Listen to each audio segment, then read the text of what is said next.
Franchement, mon plus grand éveil spirituel, c'est quand j'ai compris que rien n'était réel. Bon, ça, c'est la fameuse grande illusion de la matrice. Est-ce que ça nous sert à quelque chose d'avoir cette information? Non. Micro que je tiens, bah je le tiens.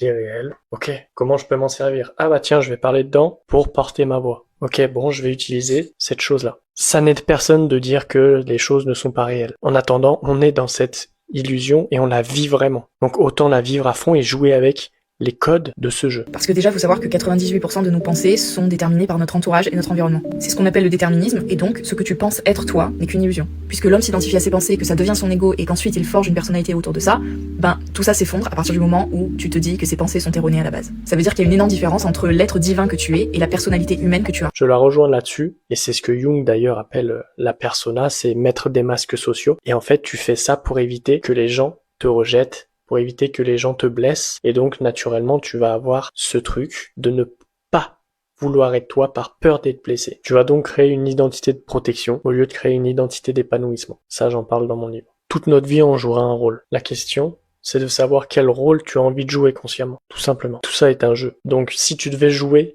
un personnage qui te ferait kiffer de jouer, lequel serait-ce? Jouons au jeu de l'illusion.